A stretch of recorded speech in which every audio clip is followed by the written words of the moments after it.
Well, good evening, ladies and gentlemen, and a very, very warm welcome to each and every one of you here to St. Paul's for this St. Paul's Institute event in cooperation with CoVi, entitled A Shared Vision for London.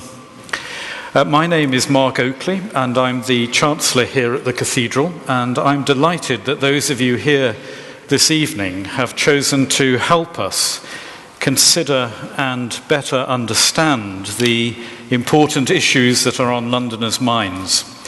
They say that politicians are people who, when they see light at the end of the tunnel, order more tunnel. And let's just hope that we can try and find some unifying themes, some straight answers, and a cooperative energy tonight to address those issues and work out how to effect some necessary change. We host events like this one at the Cathedral because we do believe here that the Church has a role, amongst others, of course, to play in facilitating public debate, certainly in helping the voiceless find their voice in a very noisy arena, and unapologetically scrutinizing things that people or authorities are setting as the overriding narratives. And that may sometimes be unpopular or unwelcome.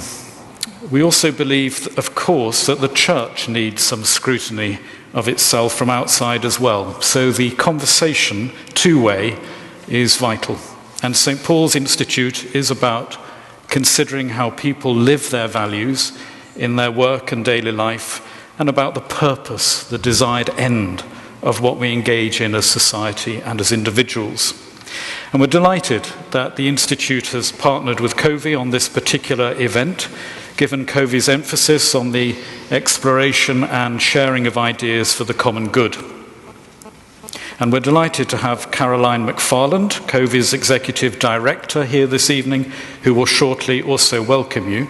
Caroline was formerly Managing Director of Respublica and also worked for the Fabian Society and the Big Lottery Fund in consultancy roles, and she has a communications and public relations background. And before I ask Caroline to speak, I'd also like to introduce our moderator for this evening, the Reverend Canon Professor Richard Burridge, who is Dean of King's College London. Richard has been Dean there since 1994. He's also a member of the Church of England's General Synod. He's a very admired and respected scholar, and in 2013 was awarded the Ratzinger Prize for Theology from the Pope in recognition of his work on the Gospels. And this was the first time that the award had ever been given to a non-Catholic. And as always, Richard, I'm delighted to be alongside you. So first, I invite Caroline McFarland, CoVi's Executive Director, to also welcome you. Caroline.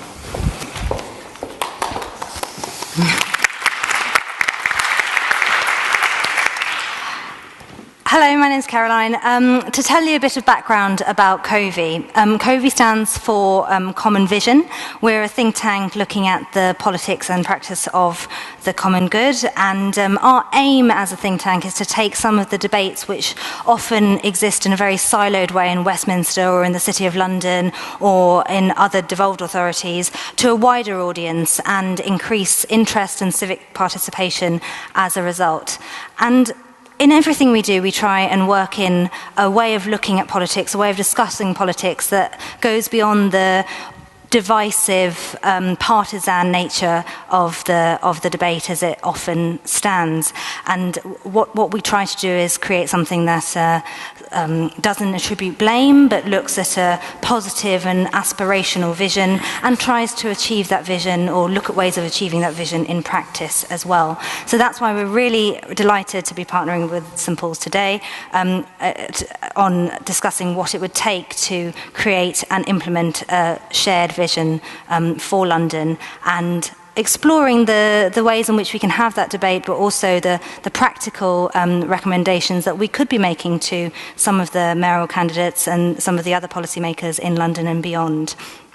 CoVi is also the first crowdsourced think tank, and when we launched, we created and shaped our own programmatic agenda through a crowdsourcing campaign. And so this is something that we want to do more of, and in preparation for this evening's discussion, we crowdsourced a lot of the questions that have helped shape the agenda for the speakers this evening. And as much as we try to generate input from the crowd in the ways that we shape these discussions, we also will be trying to take some of the thoughts from the speakers and yourselves to a wider crowd as part of the output for this evening. So thank you very much again to St Paul's, thank you to the speakers, and thank you to all, and hopefully we'll all be able to help spread and share that shared vision. Thanks.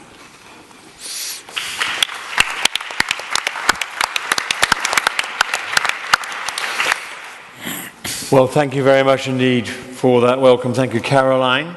Thank you, Mark. It's so good to see Common Vision and St Paul's working together so well in this event. And good evening, everyone. I'm delighted myself to be moderating what I'm hoping is going to be a fairly lively debate. It's an honour and a privilege always when I get asked to do things here at St Paul's, as I do from time to time. And delighted that the relationship between King's College London and St Paul's Cathedral is such a close and productive one. The Canon Chancellor, Mark, is also one of our alumni, so we're very delighted always to be working together with our former staff and students. And the Dean of the Cathedral is also did his doctoral studies with King's and has recently been elected a Fellow. And King's, as an Anglican foundation at the heart of London, is in the middle of renewing its vision for coming up for our bicentenary. And one of the things we're just stressing more and more is the relationship between the university and between the town and the city and, of course, the wider international community, with all the richness and diversity of what this extraordinarily globalised city of London means. And we're going to range widely over all of that in our discussions tonight. And I'll indicate how we're going to do that in a moment. But first, I'd like to say a word or two about our panellists and then explain to you how the evening will proceed. Now, we have so many riches. CoVi have been working really hard on getting lots of questions put together on the website. So many riches for tonight, we can't possibly deal with everything. And we've agreed that illustrious and glittering, though the career of each of our panellists undoubtedly is. I'm not going to read it in detail, each of their biographies to you. You all have a sheet on your seats which gives you their biographies. But I'm delighted working from this end to have Mr. Bharat Mehta, who's the Chief Executive for Trust for London. Trust for London has become a really important organisation, the way it's brought together a lot of the London charitable monies, including some from church backgrounds, and he's been working particularly on this agenda of poverty for a long time. Next to him, Danny Kruger, Chief Executive from the West London Zone, with a great passion and interest in young people. Next to him, Jasvir Singh, who is the co-chair of the Faith Forum for London. He was also one of the founding chair of City Sikhs, but it's a great example of how he's been working in his own faith community and reaching out to other faith communities through his work in Faith Forum. Next to him, Alison, Gelder, the Chief Executive of Housing Justice, with a background in theology and law and working in a number of charitable organisations. And at my far left, Sophie Walker, the mayoral candidate for the Women's Equality Party. And again, you'll see from her biography a wider background in things like autism and so on. And we owe Sophie an enormously big thank you, because originally we had a number of the mayoral candidates lined up for tonight, but sadly some of the others have found other things that they wanted to do. So, Sophie has to go to be interviewed on Newsnight tonight, so we will have to let her go on the dot of 8 o'clock, even if she's in mid-sentence at that point. So we owe her a great debt for still sticking with us tonight. So I'm grateful for that. We will be collecting a lot of the ideas that are shared tonight together and making sure that they are distributed to all the other mayoral candidates, and we will be pestering whoever is successful in the mayoral elections about these topics in the years to come.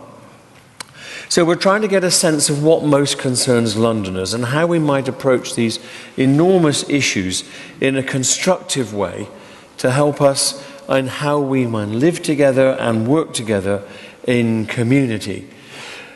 A number of you may well have put those questions that are there on the website, and we've collected them, some of them together on the slides. There are others that we will be including that aren't on the slides. And throughout this evening, you've also got the opportunity, using the hashtag shared vision, to be posting questions on Twitter. And Caroline, who you've already heard from, who's doubling up or trebling up, she's interviewing, she's doing Twitter, she's working on the website. Caroline will be looking at those Twitter questions as they're coming in. They're coming in on a feed to me as well, so we may well be picking up the live Twitter questions. And we'll also be doing the very boring, live old, real person with a microphone taking some questions from the floor. So if I can encourage everybody to be as brief as possible, then we'll try and cover as much of the area. So what we've done is to group the questions into 5 large topics. The first is the whole area of equality, looking at wealth and poverty and income gap here in London. The second area, we want to look at housing and the environment and infrastructure. What does it mean to have a shared vision for how we actually live here in London? Thirdly, we want to look at what it means to actually live together in some sort of community. What's our civic life? How do we have community cohesion? And then fourthly, we'll be coming on to the whole area of a shared vision for the wider world, the national relationship of London to the rest of the country, and London in its rightful place as one of the leaders as a global city for the rest of the world. So let me encourage you to try to, those are huge topics anyway, but let's at least try and stick with each topic, and we'll be having about a quarter of an hour on each of those. I won't be asking the panellists to answer every question in turn, but I will be asking them to pick out things that particularly they may have some experience or expertise to bring on that. So we'll be grouping the questions together, we'll be getting stuff from Twitter, we'll be getting stuff from panel members. I've been told that the moderator is God, so I can reserve the right to redirect anybody back to a question or to cut things off in an attempt to keep it going. But first of all, before we even start on the first topic, I've asked each of the panelists to give me 1 minute to explain a little bit about the perspective they bring to the evening. And we'll start on my left with Bharat. Thank you very much indeed for the introduction and for inviting me to speak today. Trust for London is a grant-making body. I think you'll read about it in the biography that's there. We distribute around £7 million each year to around 150 organisations or so, all working to tackle poverty and inequality. Our calling card is tackling poverty and inequality. We're 125 years old. We still haven't been successful in eradicating it, but we want to continue to pursue this. Just to give some stats which might put things in perspective, London is one of the most unequal cities in the country. Not one of it is the most unequal city in Britain.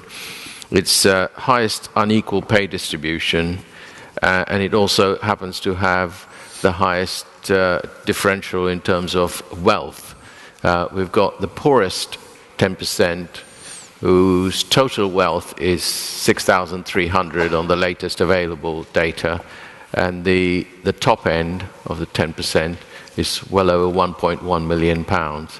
So the differentials are huge in terms of wealth and in pay, and that's what we exist to try to tackle today. And some interesting questions here, Richard, which I'm looking forward to answering. Thank you very much, and thank you for keeping to time. Danny. Thank you very much. My perspectives are that, so I worked for some years in Conservative politics, in journalism and in Westminster, and so I come with that ideological baggage.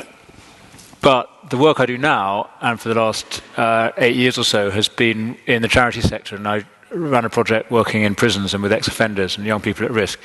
And now run a project working with children and young people at risk. And so, as you won't be surprised to hear, everybody I know professionally is left-wing.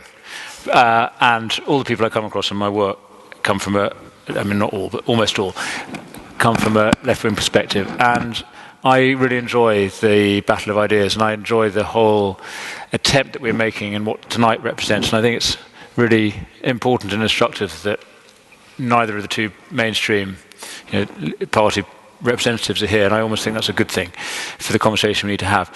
The other perspective I have is that my work is focused at the moment on a single neighbourhood in West London, the White City estate, which is where I live, and where we do a lot of our work. It's just by Wormwood Scrubs Prison. And what I find there is a really interesting combination of attitudes, which can be summarised as very conservative social values with a strong emphasis on social justice. And these two things don't always go together in the political debate, but I think there's a really interesting relationship between those two agendas. So maybe we'll explore some of that tonight. Thanks. Thank you. Jasvir. Good evening, everyone, and again, thank you for having me as a panellist. I would say I'll bring two different perspectives to this evening's event. One is my personal perspective and one is my professional perspective. Personally speaking, I come from a working class background. Both of my parents work in factories.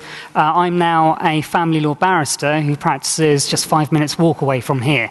There's been a big change for me in respect to social mobility, and being a Londoner born and bred, I've seen the opportunities that London's had to offer me personally.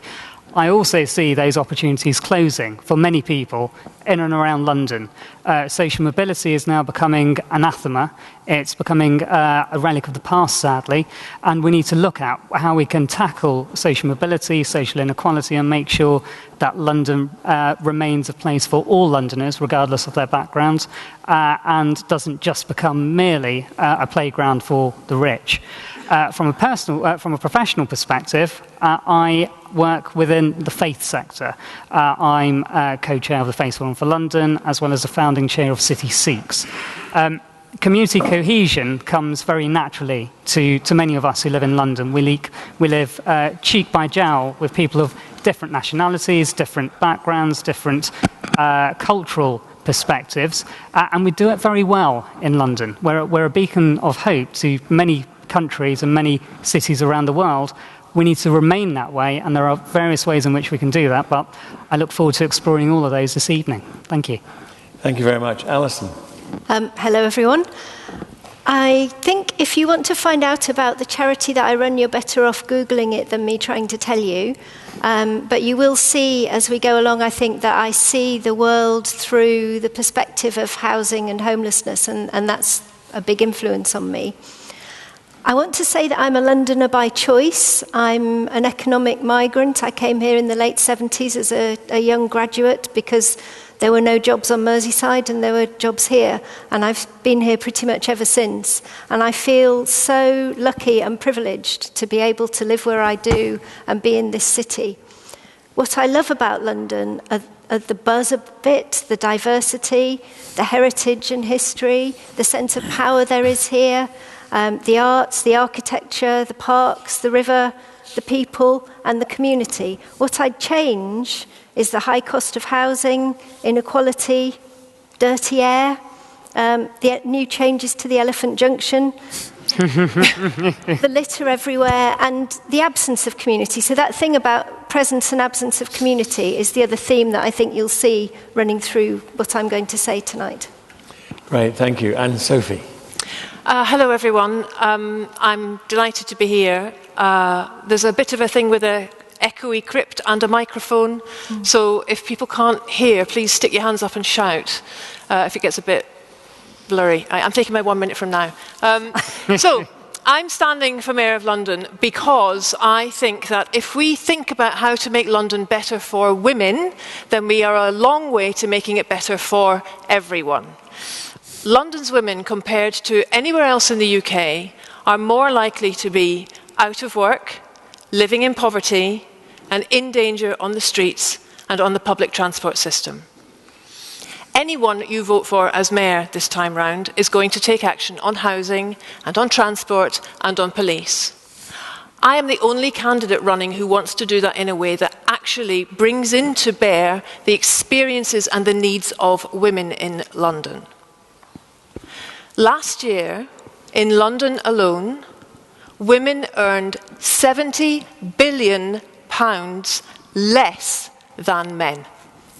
That is a transformative sum for London. That is a transformative sum for everyone. So I'm looking forward to talking in more detail about some of the ways in which we plan to make London better for everyone. But in short, in very short, we want to establish equal pay and equal opportunities to work. We want to establish a tolerant and respectful society. We want housing for the most vulnerable to be ring-fenced and prioritised. And we want to value carers, create a caring economy, and tackle the crisis in care. And we think we can do this by tackling the structural inequalities that women face to create a society that is at ease with itself and an economy that can truly thrive. Thank you. Thank you. Well, ladies and gentlemen, would you please applaud your panel?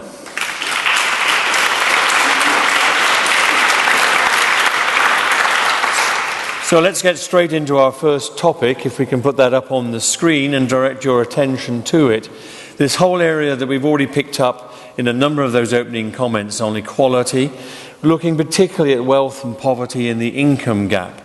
And Bharat, you talked about TfL and its real concern for this, and your statement about it being the most unequal city.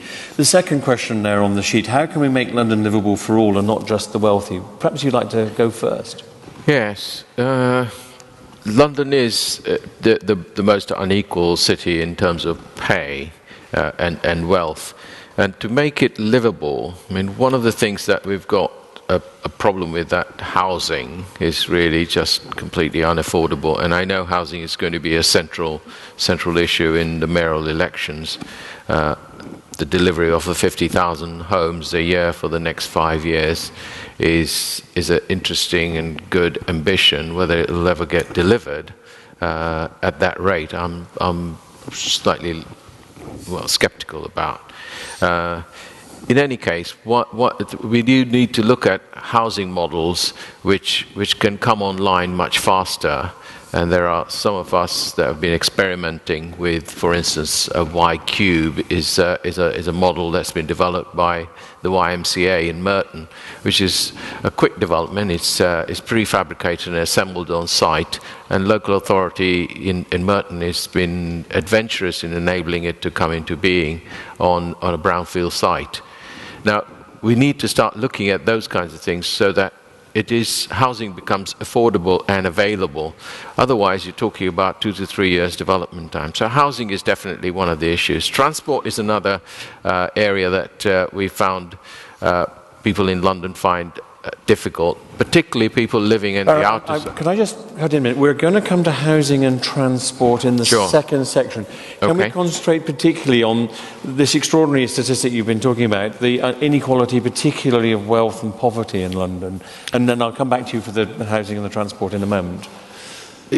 Certainly, but I suppose it's really difficult to say how can London be livable, because it is unaffordable. It's unaffordable for the very young people, the very people who actually make London the engine, the powerhouse of Britain in economic terms. And we're in danger of pricing those young people out of London. They can't afford to live here. They can't buy property. They can't rent property. Transport is expensive, and if they were to have children, childcare is much more expensive. So those are the three areas that always come out on top as people say it's unaffordable. As a consequence, it's only a matter of time. If nothing happens, it's only a matter of time before the Bristols, the Birminghams, the northern powerhouses, and European cities, if we remain within Europe, become much more attractive as places and destinations for young people. Thank you. Sophie, your party is the one that's got equality in its title. I'm looking at the first question from Ray Barron Wolford. Is Ray with us tonight? Wave? No. That's got the word question there, Sophie, the key policy about eradicating poverty in London. And you've talked about what's equal for women is equal for everybody. Can you give us a key policy that you think would change things, particularly with regard to poverty? Yeah, I mean, I think the Mayor should be leading on this. I think the Mayor should be putting this right at the top of the agenda and can lead by example. So there's two things to this. One is that there are many, many women who are trapped at home, unable to afford to work. And that's partly because of childcare, which is unaffordable. And that's partly because there is a dearth of quality part-time jobs, because women are always the people who have to end up doing low-paid, flexible working around their caring responsibilities. There's also the fact that there is a huge problem with occupational segregation in London and everywhere else, but particularly marked in London because of the ratios that we see in the city in terms of men's earnings versus women's earnings. So I would approach this in several ways. First of all, we've been doing some interesting work with the Young Women's Trust, who work with young women who are in job centres to look at training, to look at options, to go into kinds of work that they might have been put off doing. The pay gap in London is 23%, as against a national average of 15%, and that starts right then and there in job centres when young women are moved into low-paid jobs such as childcare, and young men are moved into immediately better paid work such as construction. The other thing I think the Mayor should be doing, and I would want to do if I was Mayor, would be to publish the pay of everybody in City Hall straight away, all the men, all the women, status, part-time, full-time, retention before and after maternity leave, and break it all down by disability and ethnicity so we can get a really good look at what's going on, and establish an equal pay and equal promotion kite mark, and use the Mayor's commissioning powers to commission work from companies that are making progress on those fronts. I would want to ensure that part-time workers are paid the same hourly rate as those on full-time contracts, and I would task the London Enterprise Panel with improving maternal employment by expanding its Routes to Work for Parents programme. I think there's some really very practical things we can do. I could say I've got all sorts of stuff on this. 50-50 apprenticeships. We would want to subsidise childcare from 9 months. There's a huge childcare gap until the government childcare rolls in at 3 to 4 years.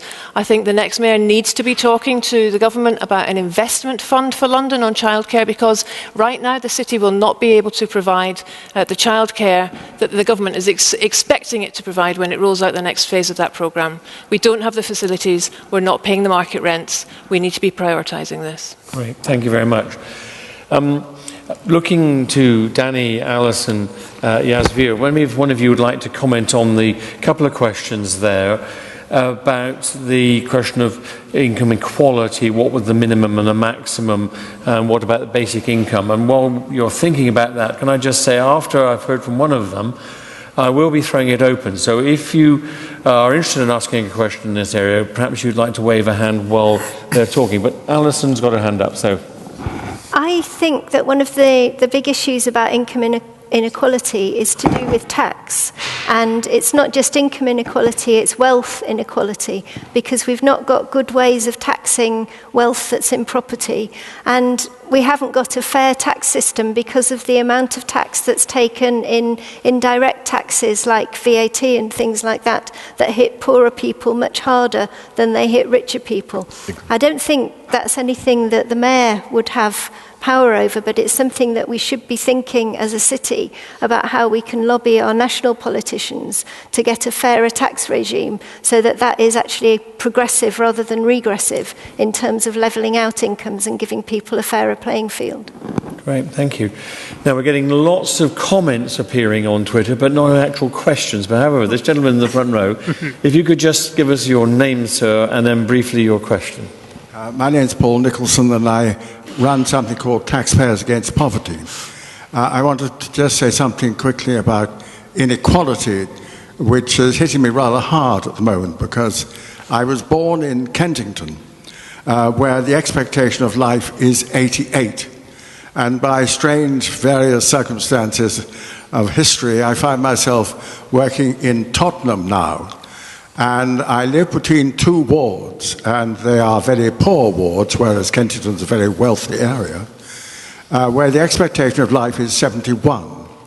That is a 17-year difference in expectation of life. And when I think about the people who were born the same year as I was in 1932 in Tottenham, they died 12 years ago. So the question I'm asking the panel is what policies have you got to address the appalling inequality in health, which brings people to a short life and others to a very long life because they were born in the right place with the right income?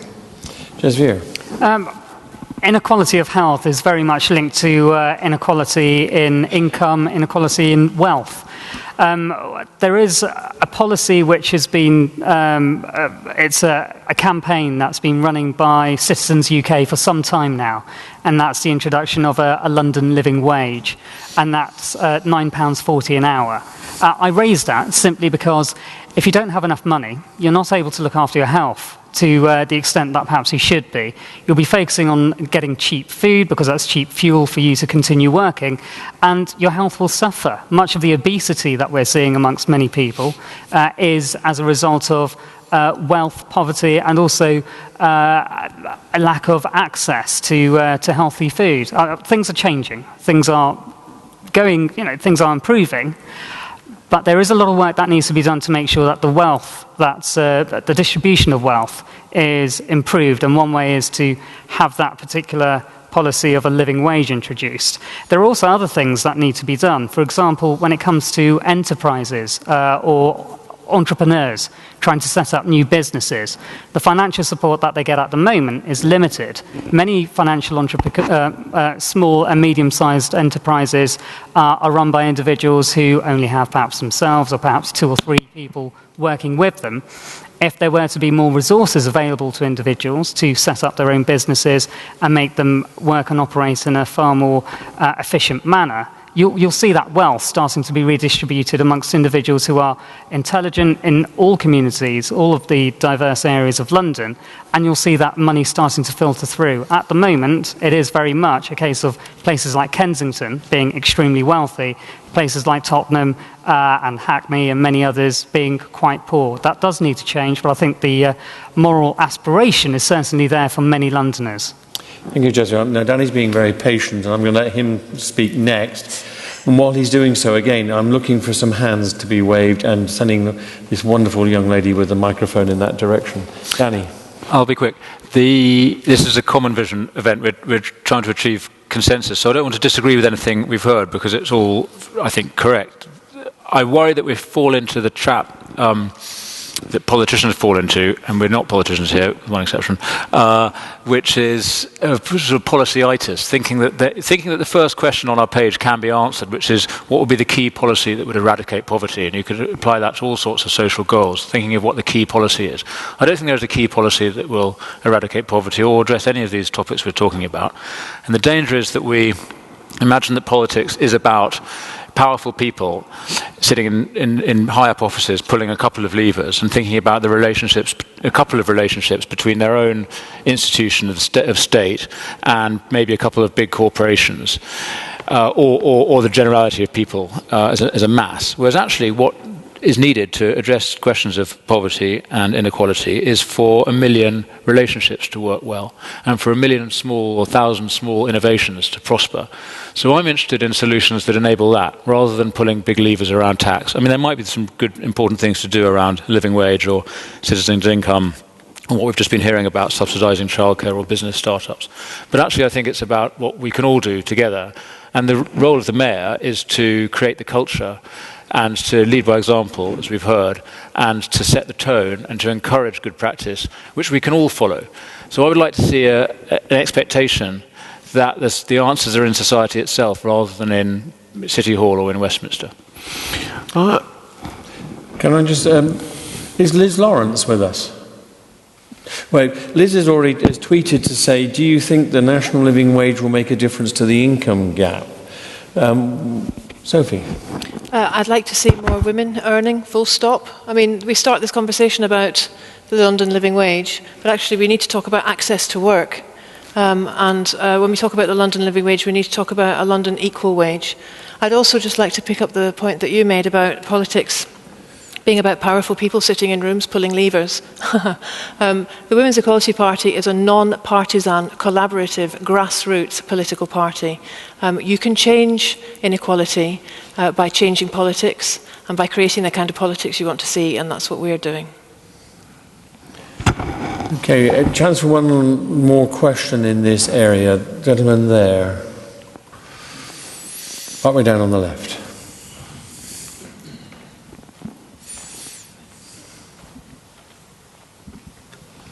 There are a number of people investing in London in various ways, not just property, and they're making an awful lot of money out of it, tremendous.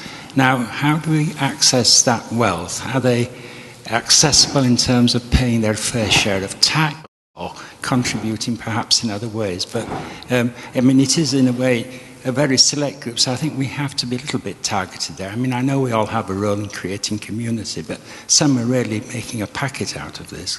Could you advise on that?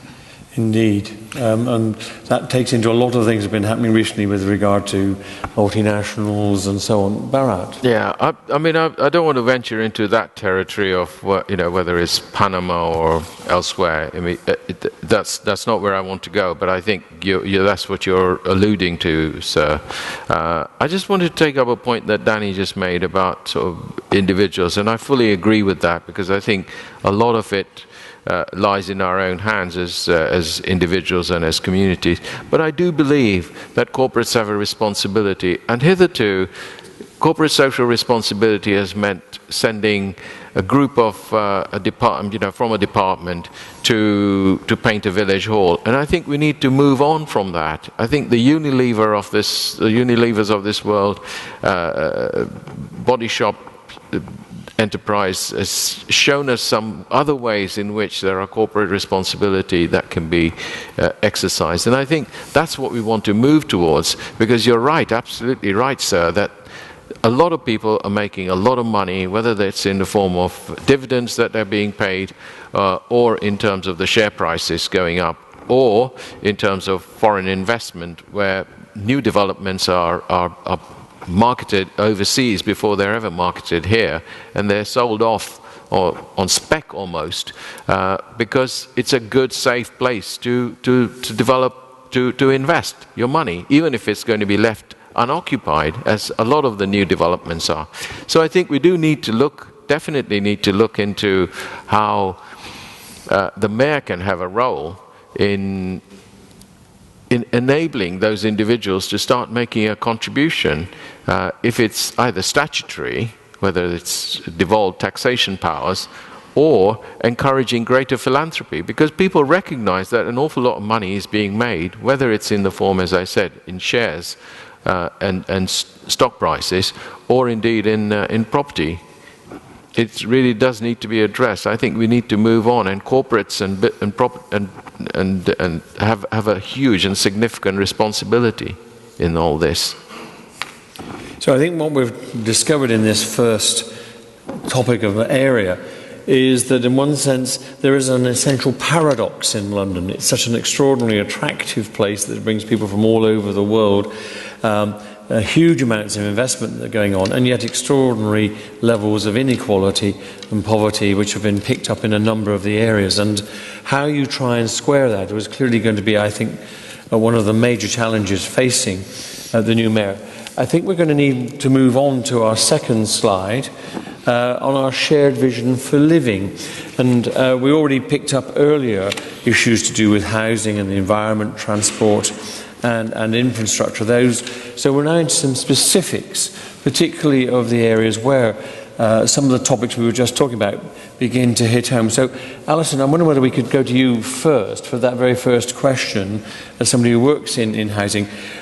How might we tackle the housing crisis? I think the first thing to understand is that although there is a housing crisis, it isn't a problem for everyone. If you're a council tenant, a housing association tenant, if you're an owner-occupier, especially if you own outright, housing isn't that much of a problem for you. The people for whom it's a problem are the 30% plus people who live in the private rented sector. And they're the people who really have to be the focus of our attention when we talk about tackling the housing crisis.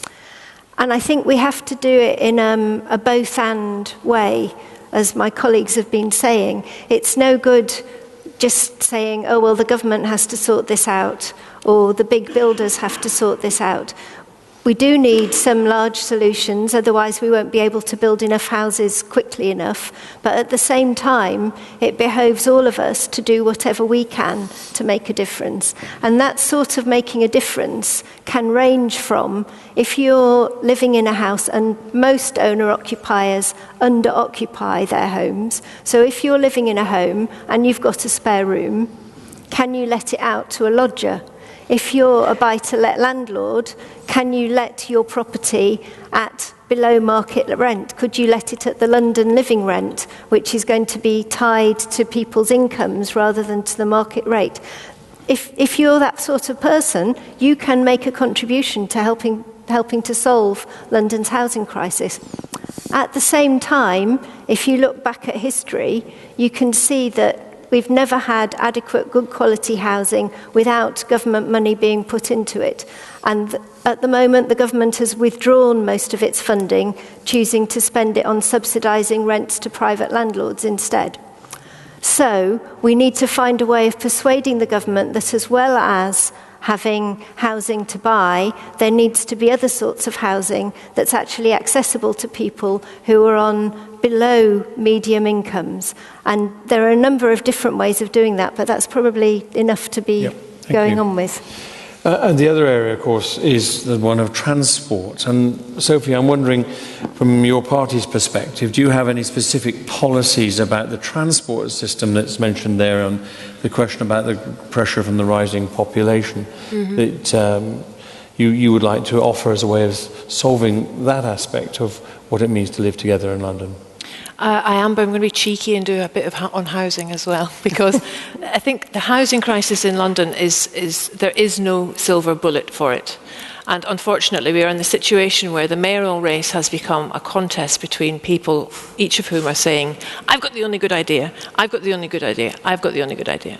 I think we do Londoners a disservice, and I think we should be all coming together as in a cross-party committee to bring together the best of everybody's ideas so that we can collaborate and move faster. I think there are good ideas right across the board, from a community homes unit to an Olympic precept to, whether it's 50,000 homes and whatever percentage for rent and how we decide what living rent is.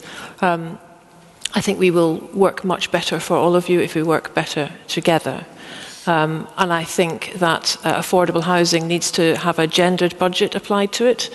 Twice as many young women as young men in London spend more than half of their income on rent. That's a whole different idea about affordable housing. On the transport infrastructure, yes, we have this idea that we have to keep building bigger and bigger and bigger and bigger. Just keep building big, big, big, big. And yes, we do. We need to keep expanding. But we also need to think about how to make what we've got better. And right now, the basics of what we've got are not accessible. If you are a parent with a pushchair or a person in a wheelchair, you have to battle each other for a small amount of space on a bus. We wonder why people use cars. The people using cars are parents and disabled people. The people who are lucky enough to have cars will use them because they cannot access buses. We need an inclusive design when it comes to transport. We need to have people on the TfL board who are women, who are parents, who are disabled, who can bring their experience to bear.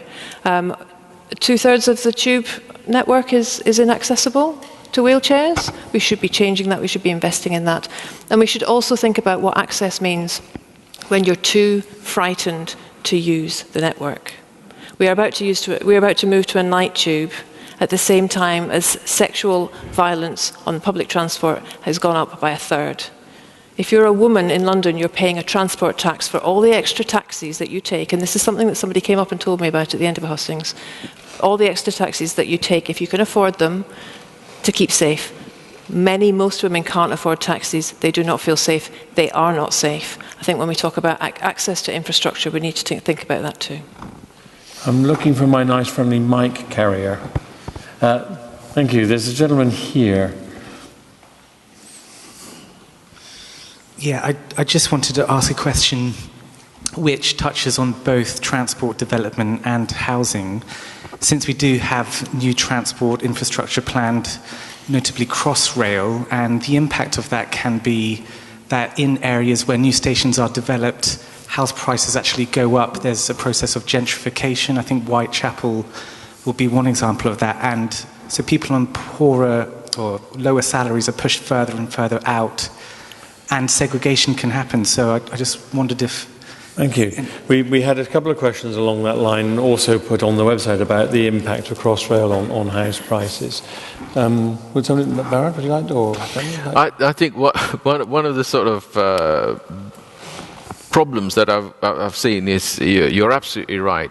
Transport is a huge element of redevelopment and regeneration of an area, and statutory agencies, be they at central or local or regional level, seem just not sort of smart enough to use the land that's going to be at the pinch points, at the stations that are going to be along the way, in any particular imaginative way. They get sold off only for those places to become completely unaffordable. We've seen that in most of the developments that have taken place in transport terms.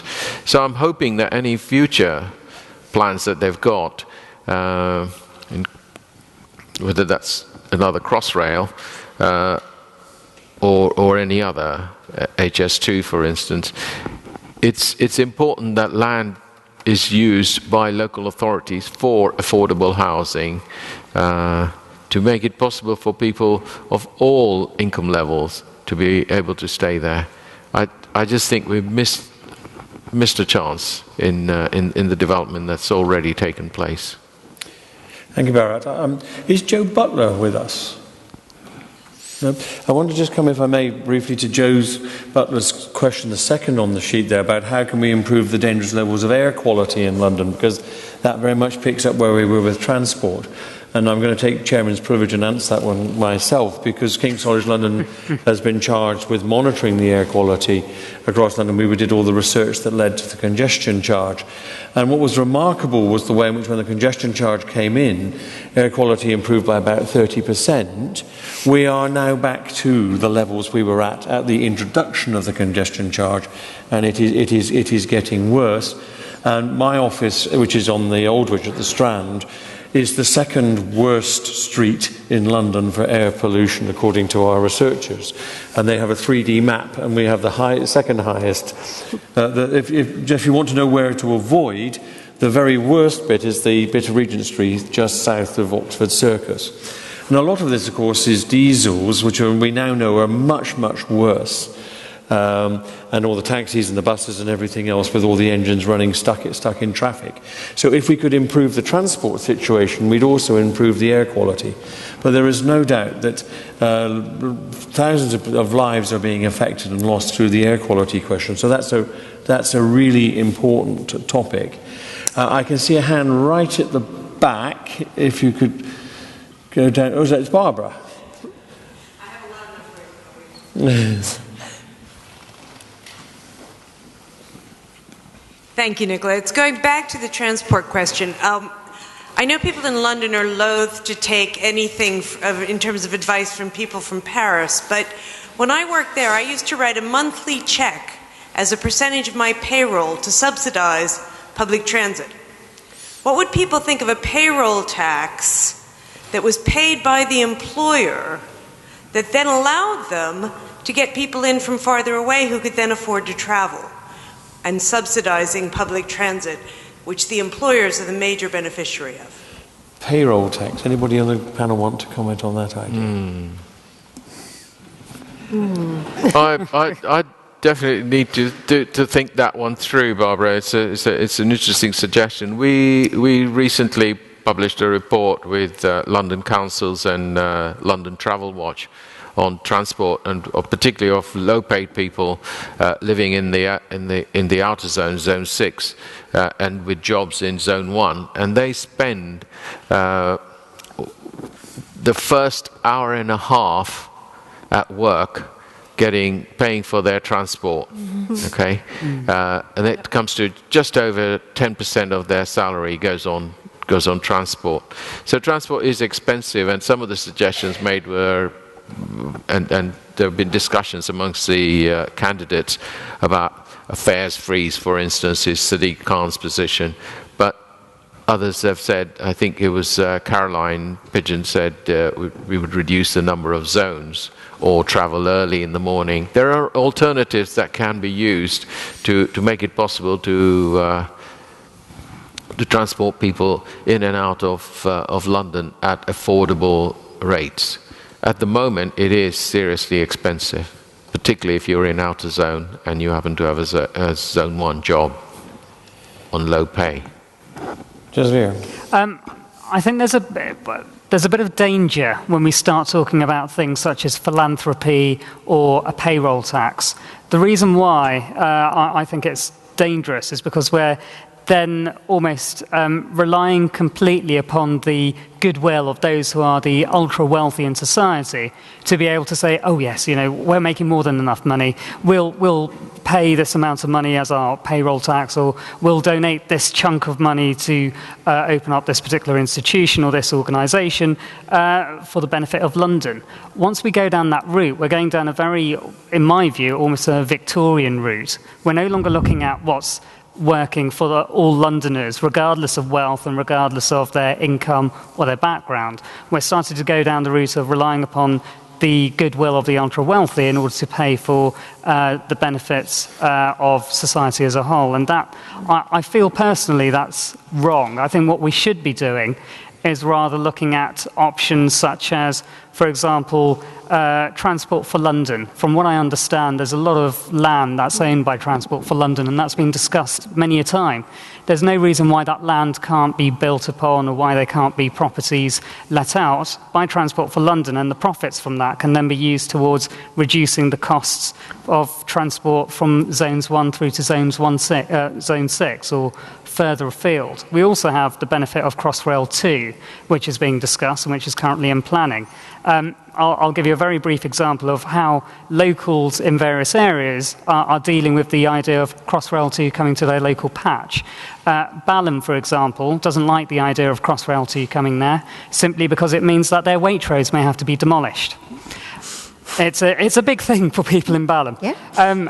If you're from Tooting Broadway, however, which is considered to be the other potential stop and terminus for this particular project, people in Tooting Broadway are very much looking forward to it because it means that it attracts new individuals to their area and it cuts down travel costs into central London, or travel time, I should say. So there are various benefits for having improved transport systems. I think we should be looking at having more lines south of the river than we do currently have north of the river. South London is underdeveloped when it comes to transport, and there is so much work that can be done down there, which isn't being considered at the moment, but I think the tables are turning, and I think people are now looking at how we can improve transport from the south of London into central London. Okay, now, it's a shame the Twitter feed isn't going up because it's got lots and lots of comments but not very many questions. However, I'm going to take two quick more questions on this area. It's that gentleman there with his hand up who's been catching my eye for a while, and then we'll run straight over to that lady there. We'll take both questions and then come to the panel. Okay, my name is Stephen Hill. We've spoken a lot about what we expect politicians to do for us, or what could we do for politicians. And how could we be agents of some of these solutions, particularly in relation to housing? I think one of the main characteristics of housing is we feel very powerless, but there are people doing cooperatives, community land trusts, co-housing projects, people trying to do things for themselves. So what could politicians do, and what could maybe some of the agencies represented on the panel do to support those kinds of community organisation be more effective and give the demand side in housing markets a real voice at the policy table? Politicians make policy with the housing supply side, so we always get what we've always got. Right, thanks. So what can we do? And let's take this lady as well.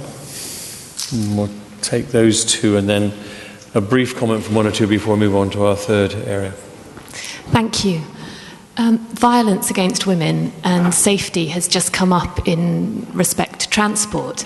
Could the panellists address the question of how violence against women also affects housing and public spaces, so our environment, and how we could have a safer London for everybody? Okay. Danny, do you want to comment on any of those? Let me just talk quickly about that last topic. I think if I objected to policyitis, it's because I think that the main challenge for all of us in our lives, as well as for all of us as a community, is the quality of relationships in our society, and that applies when we're talking about health or housing or transport.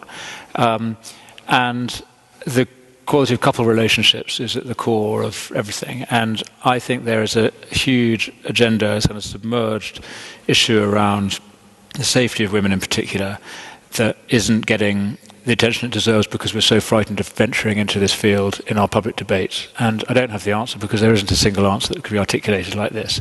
But until we start talking about the quality of couple relationships and how safe people are in their love relationships and what is the quality of love in our lives, I think we're going to struggle to engage with this topic properly, and we're going to always be thinking of some kind of statutory response, talking about police, talking about refuges, talking about the things that the powers that be can do. And I'm sorry that's not a very good political answer about some policy we can come up with, but until our society recognises that we've got a bit of a crisis in family life, we won't really get to that problem. We're going to be approaching it from the wrong end.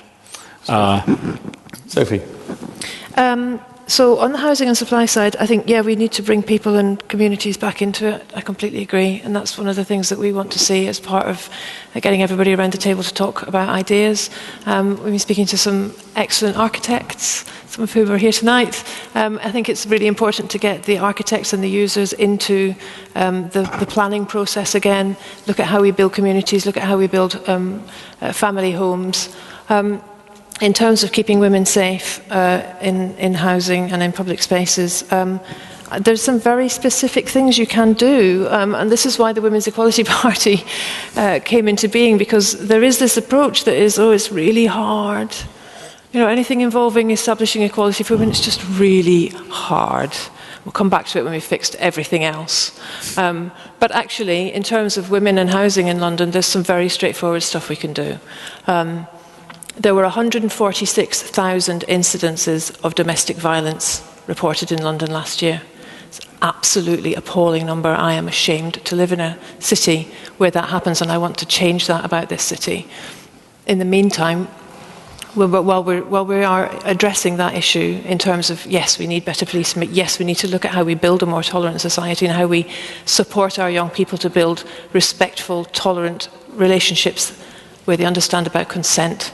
For example, when it comes to housing, the Women's Equality Party is proposing that we would ring-fence funds and we would ring-fence homes and give first dibs, which is a phrase used a lot by one of the other candidates for mayor, to the women and children who are fleeing domestic violence in London and have nowhere to go. Because the refuges are closing, they're on their knees, they are losing funds, and because there are no houses. We were approached by a woman with a small child who left, was trying to get out of a violent situation, and went to her local authority and was told they would find a house for her in Birmingham. And she said, I don't want to leave. I don't want to leave London. I actually, in addition to looking after my child, I also look after my mother. I really need to be here. Her only option was to go to Birmingham or to make herself street homeless. That happens time and time and time again, and that's why the Women's Equality Party is coming to the housing debate with this priority, that we protect and look after and provide refuge for women who are experiencing violence. Thank you. So a huge group of areas there. I feel appalled at the one sense of my responsibility to try to move us on, because I know just how important all of those topics that we've been looking at are, because they're about our physical environment. But I think we're going to move on to our third slide, third collection there, which is about actually our community environment, our civic life, how we actually build a community here. And there are a number of questions here about those more intelligible but really important issues about how we can, the values of loving and caring for one another, or counteracting the culture of fear and othering that so many people seem to be promoting. Issues about diversity and multiculturalism. Alison, would you like to sort of start us off on that area? Because I know you've done a little bit of that in some of your work in the past. I think the thing that we have to understand about community is it's something that you work at. Community is very rarely something that just happens. It's like marriage or friendship. You have to have a plan and intentionally build community and develop the relationships and think about the things that you can do to bring people together. So it's not enough to say, oh, there used to be a community here and it was broken up by people being moved away, or it's been broken up because new people have moved in and it's not the same as it was. You can still build community even in those circumstances. But what needs to happen is that community development needs to be regarded as something that is part of the responsibility of us all, but also part of the responsibility of local government to fund and to help create, and not to build artificial divisions between people by funding this centre here but not funding that one there. So I think it's no good talking about it as if it's a woolly motherhood and apple pie thing. It has to be something that you concretely work on. Okay, thank you. Now, lots of people are putting up summaries of things that are going out, which is really, really very helpful. If you've got specific questions, I'm going to ask you to tweet that, and Caroline will come in on that in a moment. I'm also looking for a couple of hands. But before we do that, I'd like to ask Jasvir, really, about the two middle questions here. Is Veronica Towers with us? Well, Veronica's question is about how can we celebrate diversity rather than see difference as a threat? And that very active person, Anonymous, has also asked us the question, has multiculturalism failed in London? Jasvir, would you like to pick up those two with your experiences in the Faith Forum? Of course. Well, Anonymous seems to be asking lots of questions here, so prolific writer. When it comes to the question of celebration of diversity, I think we do that naturally in London. I think many of us are well aware of where our various local places of worship are, regardless of whether it's a mosque, a gurdwara, a temple, a church. Many of us are aware of when the various festivals or celebrations happen from the different faith communities. Sometimes it can be the awareness can be quite strong, but it can also be slightly misguided. And I'll give a very quick example. There have been a number of times when I've been asked during Ramadan as to how my fasting is going. So there is this understanding there, but it may not be in depth, for example.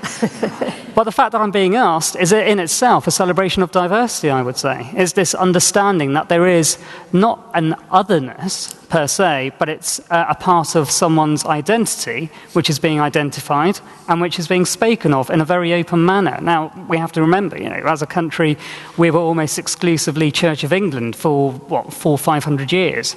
And during that time, we've got used to that idea of religion being kind of monocultural. We're just adjusting in the last 50 years to the idea of places of worship belonging to faiths other than Christianity. And it's a time that I think we are moving away from this otherness, and we are accepting individuals for whatever their backgrounds may be. Now, I mentioned earlier the idea that there is this, we're a beacon of hope when it comes to our diversity to other countries. Let me just touch very briefly upon the refugee and the migrant. I'm going to have to ask you to wrap that one up very quickly. Sure, I'll be very quick. So when it comes to the migrant crisis in Europe, European countries look towards London to see how we've modelled ourselves, how we've managed to successfully deal with community cohesion issues, and they look to replicate that in their own countries. That continues to be the case today, and that's something we should be very proud of. Okay, we're going to take the gentleman right at the back.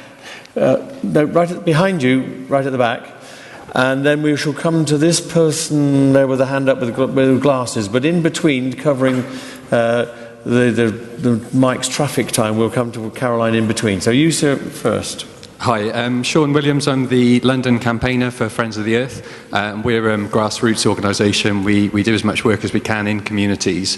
And I guess I'd like to gently challenge some of the assertions that we're hearing from the panel about how much we can do to fix our own problems. I think we see a lot of appetite in communities to try and do that. But what we don't necessarily see is the kind of leadership that we might want to, and the sort of imagination and courage that we might want to see from the mayor. What is it you would like to see? I guess I'd like to hear whether the panel would accept that, because the mayor is the second most powerful politician in this country.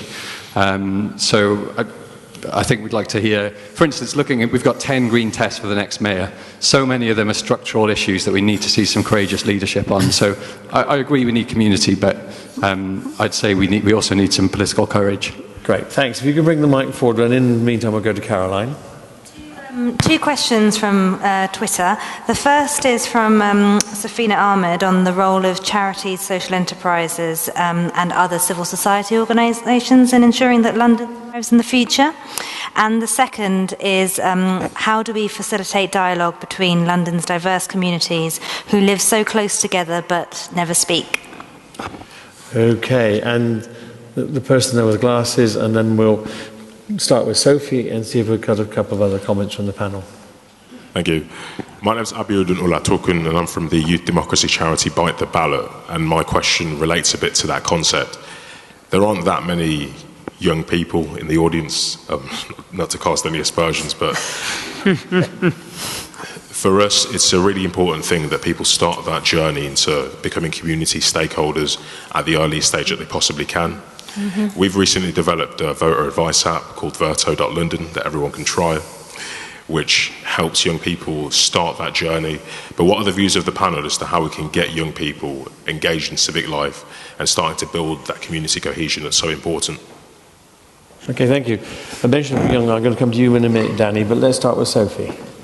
Well, I speak as someone who never intended to get into politics at all, and ended up doing it because I was fed up with what I saw on offer. So I've been talking to a lot of young people in the course of doing this mayoral campaign. I'm also a mother of 4 children, so I speak to them when I get home too. You know, my take on this is that you don't have to wait to be asked to do politics. If you don't like what you see, you can be directly involved in creating something different. And I think increasingly that's the way that politics is going. I think young people particularly are put off by the aggressive, combative way that politics is played out. And that's why the Women's Equality Party works collaboratively and in a cross-party way. I became aware of how truly poor we are at understanding and embracing diversity, to come back to what we were talking about earlier, when my elder daughter was diagnosed with autism. And that was one of the main reasons also that I decided to become a politician myself, because I wanted to create a party that would understand the challenges that she now faces the double discrimination she now faces as a young woman with a disability. And I got where I did on that journey because I started working for the National Autistic Society, for whom I am still an ambassador.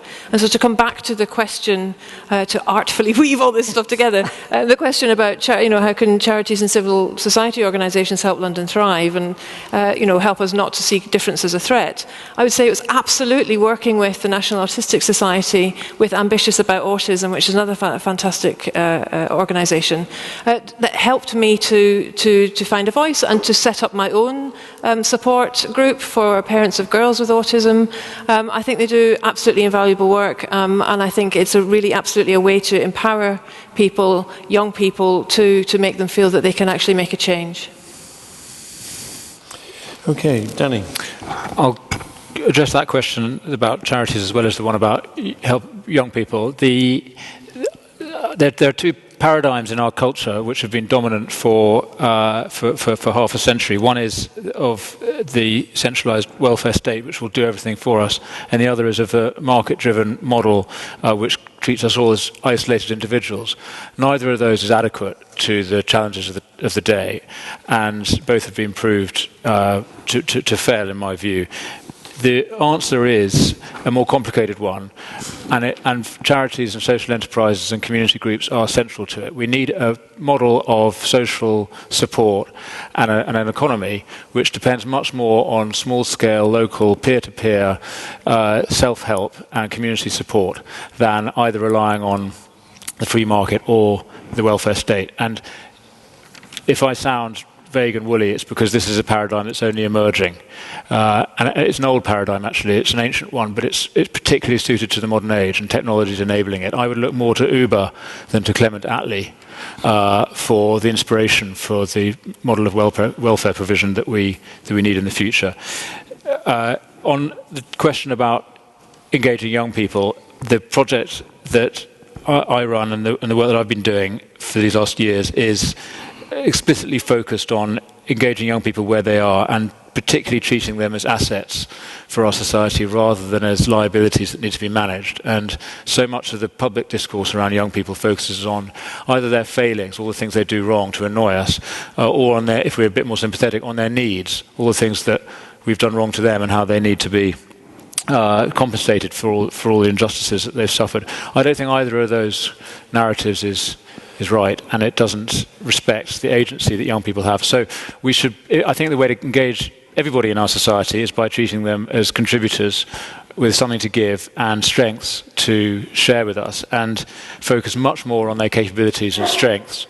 And that's the way that you, certainly working with, as I do with prisoners, ex-offenders, people who are absolutely at the margins, who've been told all their lives that they're no use and that they're a threat, to actually be told that they've got something to give and strengths that can be shared with the community is the way to begin a really constructive conversation. And then I think we'll find that they actually care. And just quickly, I mean, I worked for many years with many hundreds of really disaffected young people, all of whom think that politics is a corrupt racket stitched up by the rich.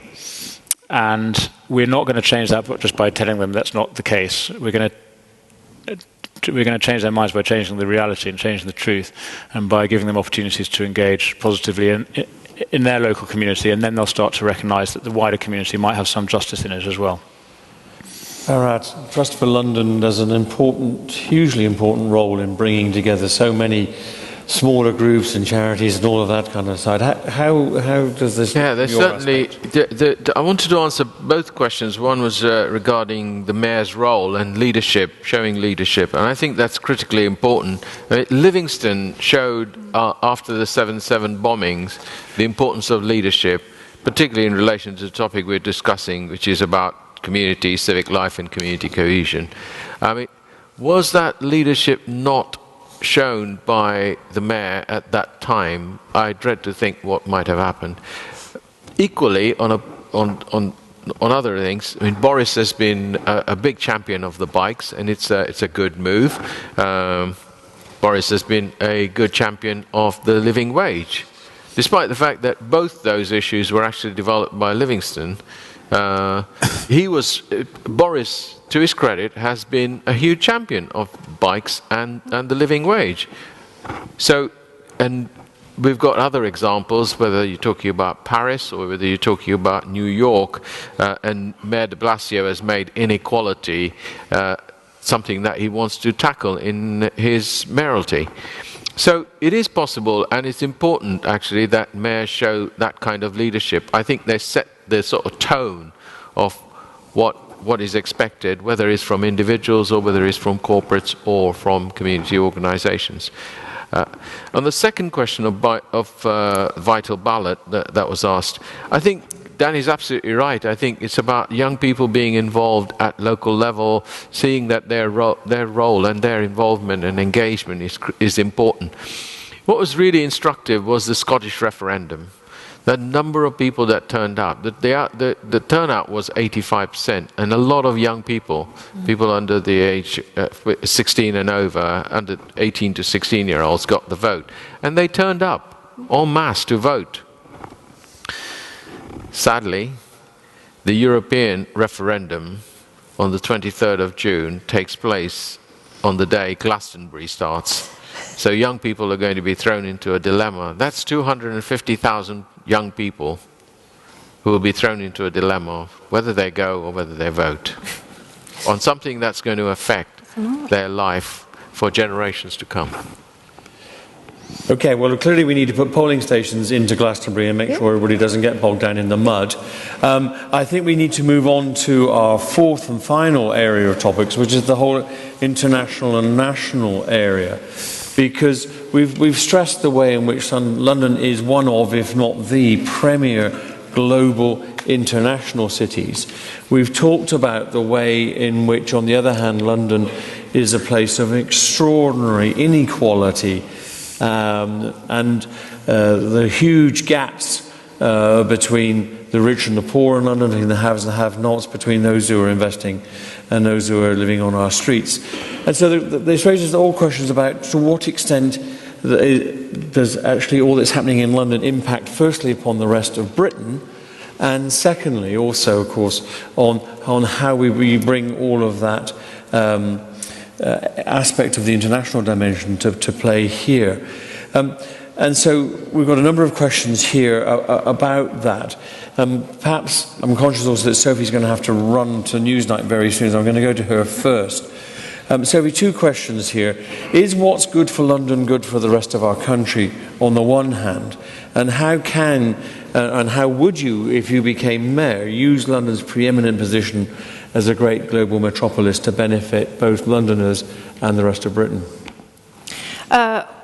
Well, I think what's good, the approach that I would want to bring to London is the approach that I'm also, as leader of the Women's Equality Party, bringing to the rest of the country.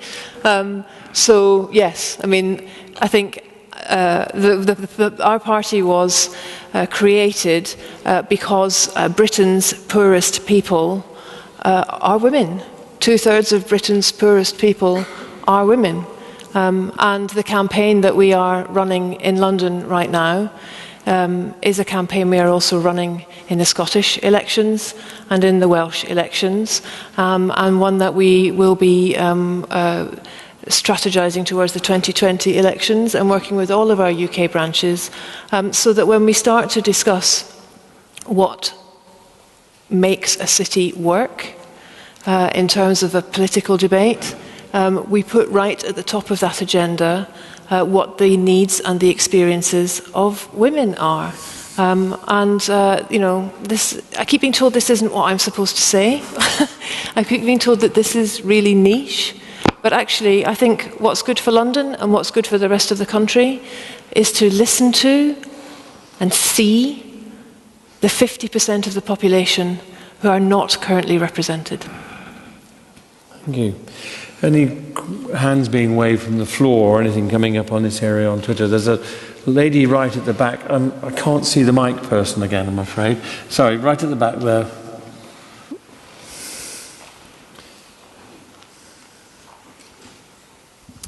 Hello. I've been quite surprised with the kind of generalisations that you're making about young people. I'm a young person and be a woman sitting in this room. And I think one of the things that struck me is the fact that digital hasn't come into this conversation at all. Yeah.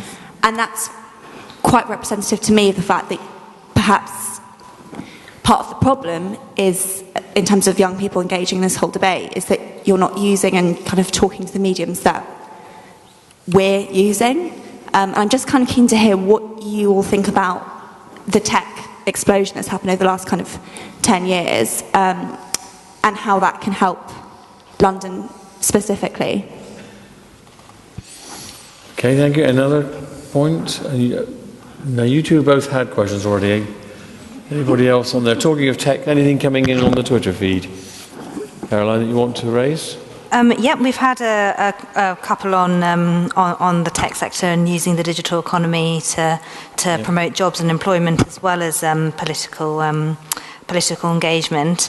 Another timely question is asking what would the impact of Brexit be on the panellists' visions for London.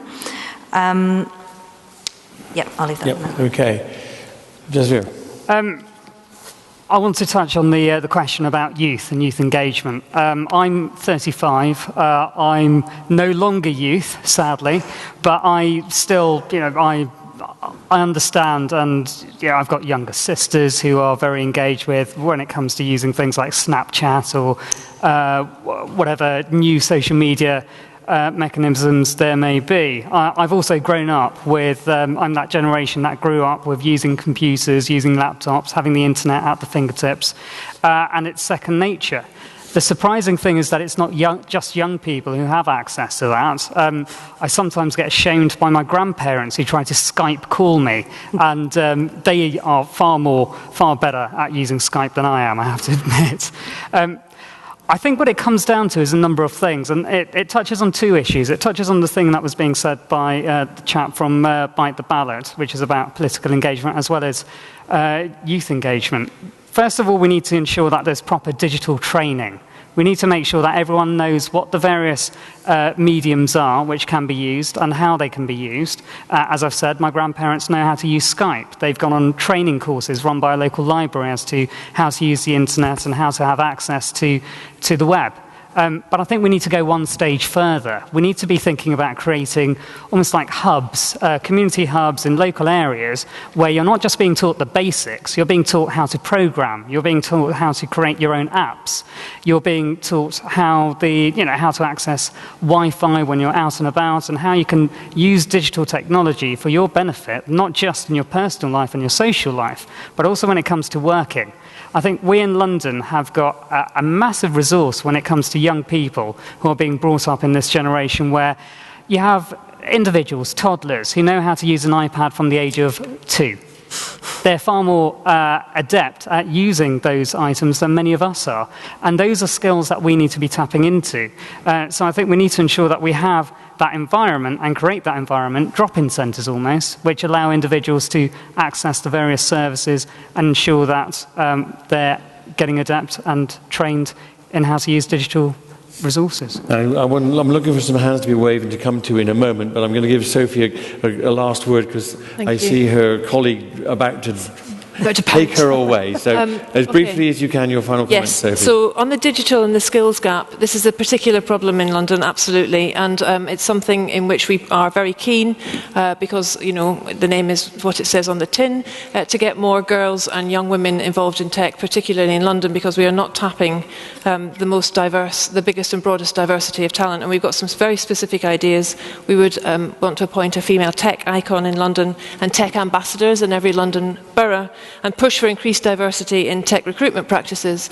I wanted to just answer very quickly the question, the very, very good point made by the young woman about the digital not coming into this conversation at all. Because the Women's Equality Party has grown, has exploded into growth, partly because we have been using a lot of, partly because of the digital mediums we've been using, Twitter, YouTube, Instagram, particularly our youth branches and our youth ambassadors.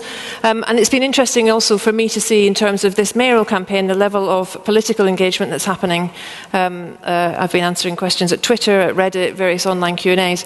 But I'd like to just finally end with a question, which is to that questioner, what do you want to see that you're not seeing in that regard? To the young lady at the back? Yes. Yeah. Could you just stand up and holler?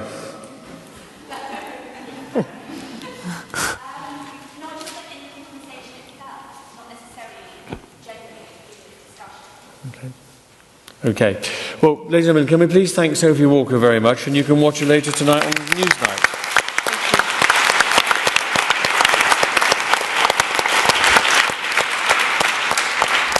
And there's a lady there. Is there?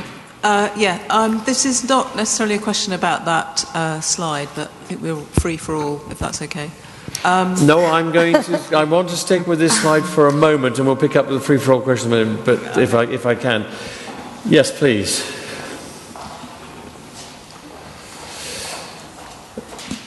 I want to try to get back to this area about London's and its relationship to the rest of the country and to the rest of the world.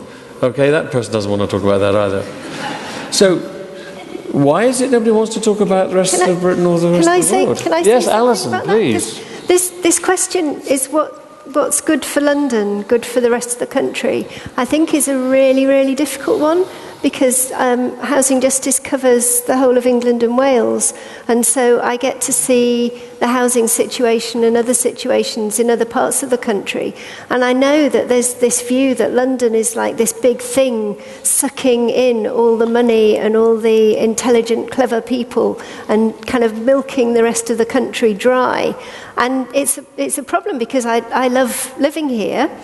I'm really proud to be a Londoner, but I can see that this divide growing over time, and over the last 5 to 10 years it's got bigger and bigger, and it's really hard to come to terms with, and hard to say, I don't want to put a brake on what's happening in London.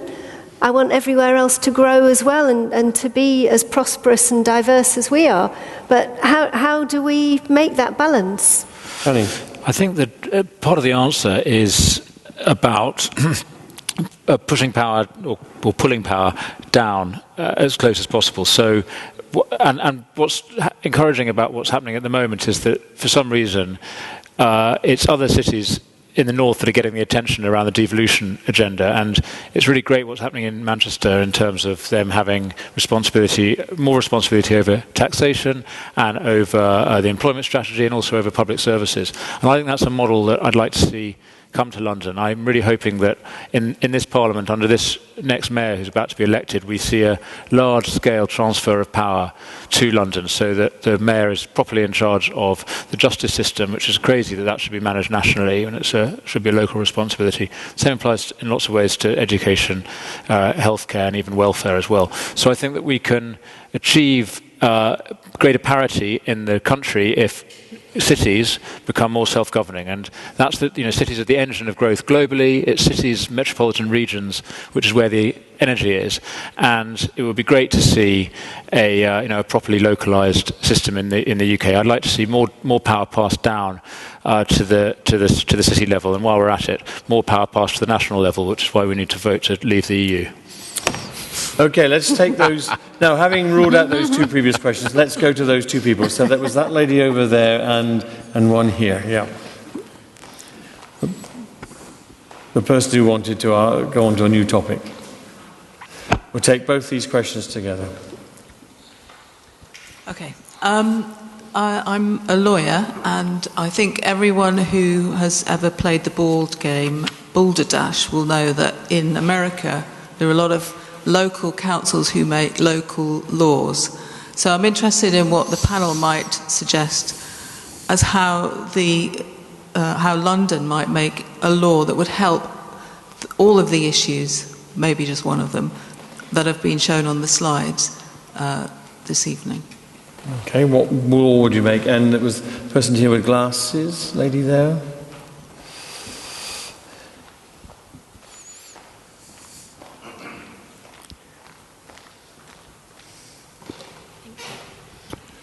Hi, I work in a primary school in Bermondsey, just off the Old Kent Road, and despite the children facing various challenges which are far out of their control, every day we're faced with bright young minds who are interested in not only their own city but their country, and have questions and challenges to the people who make the decisions surrounding that. I noticed during this discussion we've talked a lot about young people, but nobody really seems to have mentioned education and schools specifically. We've seen changes in the curriculum combating radicalisation and focusing on British values. Does London have room for the voices of those young people that don't yet have the chance to vote, but that's coming up in a few years for them? And what platform would that take place on? Bharat, would you like to respond to either of those? Yeah, well, the first one, in terms of the powers to regional level, Tony Travers did a finance commission, and a number of recommendations were made. And it's tricky to take any one of those individually, whether you look at stamp duty or whether you look at the regional rebate on the council tax. What spending powers are allocated to the mayor. I think that needs to be taken in the round. But there was a commission set up, and I think At the moment, the mayor is only responsible for 7% of the total expenditure. Okay, the rest actually, that's how much we get in directly into the mayoralty. The rest comes from central government, and I think that's, as far as Tony Travis's report is concerned, that is probably one of the lowest amounts in all the major cities in the world. So that needs to change, and I think it's Danny's point about if Northern Powerhouse and all of the other devolution is going to take place, it's almost inevitable that there should be some devolution to London, and we get some ability to control our income and expenditure and how that's done. And the relation to primary schools and the point from Bermondsey, I can't answer that directly, but I'm an optimist by nature. And my sort of big thing about London is I love its diversity. I think other cities envy us for how our communities actually manage to rub along quite well without an extraordinary level of tension, which is what I think they expect to see in London. But we rub along actually quite nicely. Yes, the inequality is there, and I'm the first one to bang on about that. It needs to be addressed, but London ultimately is the sort of city that every successful city will need to be in terms of how it embraces diversity and how it manages to enable people to move and come along, get along. Okay, we're beginning to move towards trying to wrap this up. We're not going to be able to put it all into a nice, neat package because it's the most extraordinarily complex thing. But I want to ask each of the panel members to name three things very, very briefly, just almost a minute. Firstly, I'm asked, what do you think is the most decisive electoral issue facing London at the moment? Secondly, what is the most divisive? So decisive and divisive. And what's the most important uncovered issue that's not being discussed? Let's start at the far end with Alison. So decisive, divisive and uncovered. I think the first two are the same. I think housing and what we do about housing is the absolutely critical thing. This is a once-in-a-generation moment to try and sort out the mess we're in and make it better. But it is the most divisive thing because you've got, as I was saying earlier, the people for whom housing isn't a problem over against the people for whom it is. And that is really one of the big divides in our society. What's the most hidden kind of covert issue? I think one of the elephants in the room for me is the whole question of faith and the role of faith communities.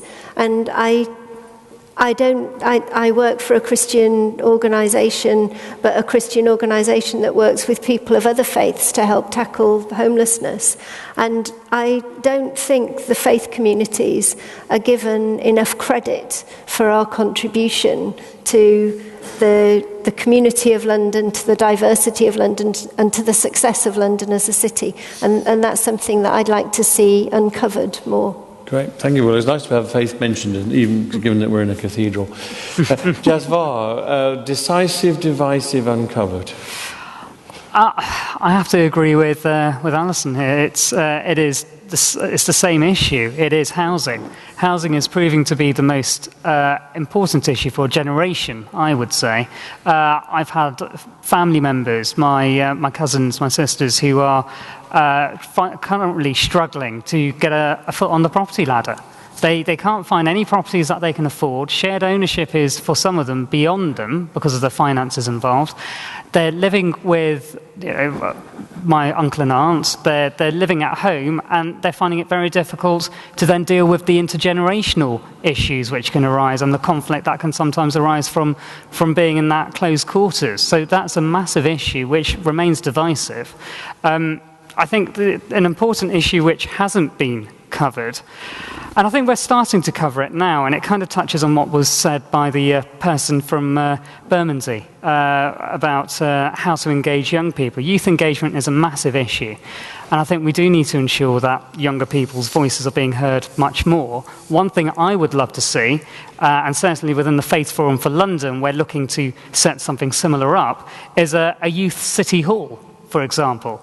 Give a pot of money to young people, perhaps £1 million, which is what was done in a city in the US.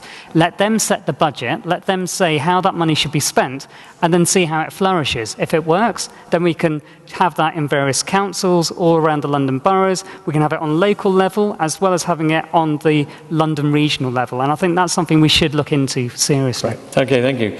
Danny, same three, divisive, decisive and covered.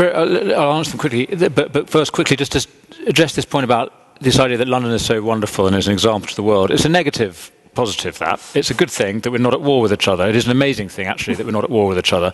But actually all it is a negative. The reality is that life is pretty terrible for lots of our neighbours. And, I remember when Seb Coe said that, the London he recognised wasn't the riots, but the London Olympics. I just think the London Olympics was an extraordinary sort of aberration, an artificial moment.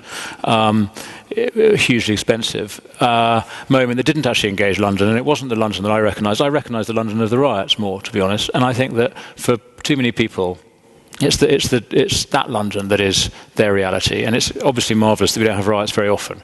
But London is not in a great state, and I worry about us bigging it up too much, to be honest. Anyway, just to answer the question about the answer to these three questions. Yeah, I'm the last speaker. Yeah, there you go. Okay. The decisive point is, of course, housing. That electorally decisive. That seems to be the right answer. What's divisive is this othering that we all do, and I think there's a huge amount of blame and finger pointing in this campaign. It hasn't got too nasty yet, but you can see it, and we've been doing it a bit ourselves tonight. Blaming the rich, blaming companies. Other people blame Muslims, blaming groups. I think there's a lot of finger pointing in our politics which we could do without.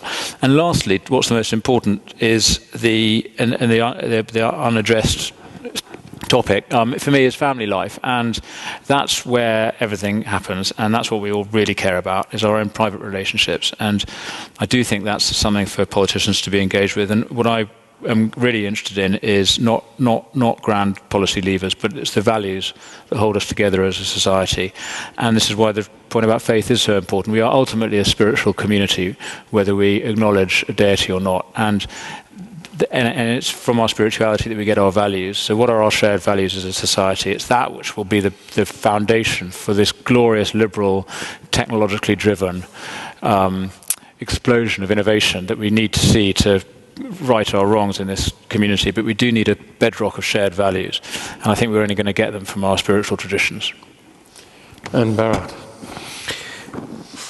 In terms of the decisive issues, I think it's the inequality of access to decent pay, housing, opportunity.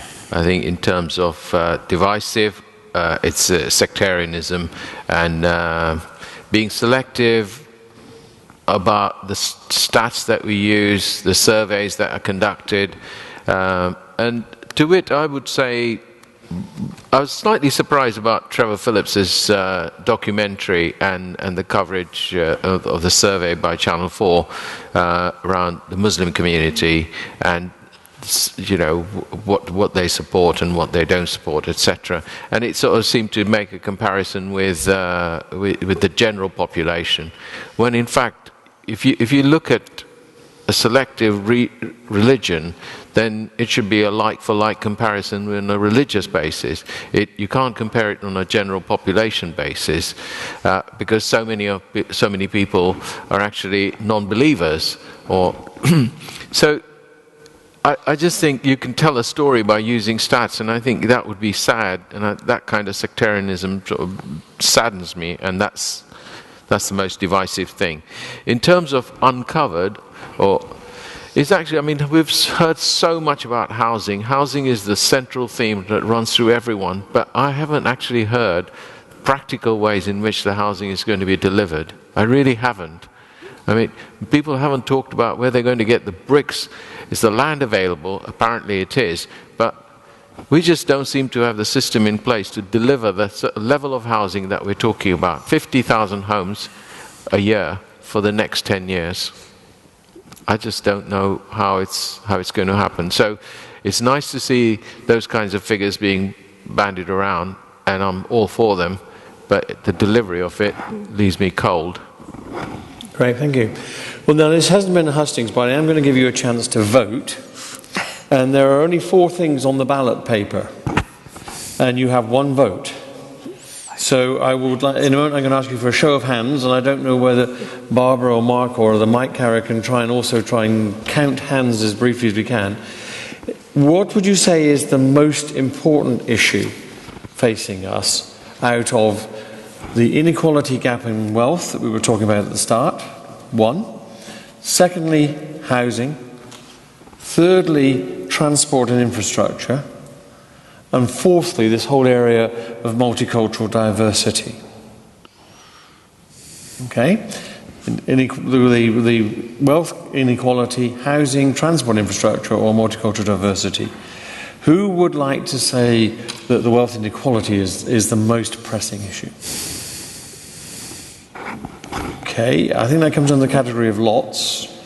Okay, and you can't vote again now you've done that. So secondly, housing. Okay, thirdly, transport infrastructure. 1, oh dear. 2 hands there. Multiculturalism and diversity in London. A couple of hands there. Okay, thank you. I mean, that's a very, very rough and ready poll, but it was a very instructive one. Our time is nearly at an end, and I want to just say a couple of points to remind you, first of all, that tonight doesn't stop here. Those of you who registered for Eventbrite, I'm terribly sorry, but they're going to now pester you that you will all be contacted via SurveyMonkey to ask questions about how your views may have changed or developed as a result of tonight. And also, will you still love us tomorrow? What do you think in the cold light of day tomorrow about these things? Because we want this to be part of an ongoing situation. So we've got some future events coming up here that's being involved by the St Paul's Institute. A lot of this will be written up and sent to the candidates and to the eventual winner of the mayor. We've got a huge debt of gratitude to say to Caroline and to everybody in Common Vision for all the way in which they've been putting a lot of this together, for the website that they were running, for the voting on the questions there. Please do continue to follow that, to look at that and look at all the things that have been put on there. Please also follow St Paul's Institute and all the things that the Institute and the Cathedral are doing. If you've been able to follow the Twitter feed, you'll see there's lots of material been coming on, and if you haven't, do look it up, because you'll see there's some very helpful notes indeed. And last and most important of all, and we do owe a huge debt to our panelists, and I'm still going to give them literally no more than 60 seconds each for their good night from them comment in best Ronnie Corbett fashion, and then we'll thank them all very much. So first of all, Bharat. It's good night from him. Any closing comments you want to make? It's been a hugely interesting discussion. Thank you very much for the opportunity. I come from, if I just don't want, I was born in East Africa, in Nairobi, and I'm Indian origin, and in both places people have literally died for the vote. So it's critically important, and I say this to my 2 daughters, that it's really, really important that they vote. They exercise the vote for every single opportunity that they get. So my main thing to you would be, make sure you do, and make sure you and yours all do, exercise the right to vote. It is critically important. Thank you. Thank you. Kenny? The reason I like CoVi is that they are agents of the revolution, which isn't something Tories often say positively. The revolution is happening, which is that we're losing the old models of tribal politics and fashioning a new model of how we discuss and arrive at a consensus on these issues. And I think there is a sort of radical consensus, which Jeremy Corbyn tapped into really successfully, and others can tap into too, which is not about being an extremist. It's actually about being a radical centrist, which is about economic empowerment, about social justice, about quality of relationships. I keep going on about, but it does require us to slay some sacred cows, which is the power of the welfare state and big business are among them, and the idea that the middle classes are entitled to absent themselves from social responsibility. So there's some big challenges for all of us personally and politically, but I think change is coming. I feel it's been a very informative evening for all of us. We've heard lots of diverse opinions being raised, lots of issues which are being raised by yourselves as the audience members. The one thing that I would perhaps leave you with is this. London as a city has existed for almost 2,000 years. We're a city that constantly renews itself. We accept the other, and we make them our own. We become the place where individuals from all across the world can call this their home. That's something we should be very proud of. And that's not something that we should take for granted, and I don't think any of us do. But there is a lot that we can do in order to harness all the energies and the goodwill of all of those individuals for the sake of making sure that London itself remains, as I keep saying, a beacon of hope for everyone. Alison. Gosh, those are difficult last comments to follow. I think I want to say that we should all be conscious that we're at a moment in time when all consensus has actually pretty much broken down. So the welfare state consensus, the individual and market consensus, they've gone. And we're at a point where we could forge a new consensus, or we could become a very divided society. And I would really like everybody in this room to be part of a movement that works to building a new consensus where we do have a shared vision for what London is going to be as it goes on for the next 2,000 years. Thank you very much. I began by mentioning my role as Dean of King's College London, and I want to just come back to that to pick up Bharat's really important point. My great predecessor, Sidney Evans, who was Dean for almost as long as I now have been Dean, some 20-odd years through the 50s and the 60s, had a vision that one day South Africa would be free, and he brought generations of South Africans to train at King's, including Archbishop Desmond Tutu and his successor, Archbishop Njongonkulu. And I was hosting Archbishop Njongonkulu and his wife on the eve of a general election here in London. I won't name which election it was. And they were so excited, and they looked out of the window and they said, look at all these people, and there's the vote tomorrow. And I said, I promise you that half of the people you can see out of this window will not vote tomorrow. And they said, and we died for that in South Africa. So let me reinforce what Bharat says. It is really, really important, whatever your thoughts, beliefs, ideas, policies, please get people to go out and vote in the mayoral election, in the referendum, in the London elections, and so on. I'm going to ask, we heard right from the start, quite appropriately from the Canon Chancellor of St Paul's. We've already thanked Common Vision. I'm going to ask Barbara Redpath, who's the director of the St Paul's Institute, to come up and give her final notices and announcement in just a moment. But while she's doing that, ladies and gentlemen, please would you thank our panel.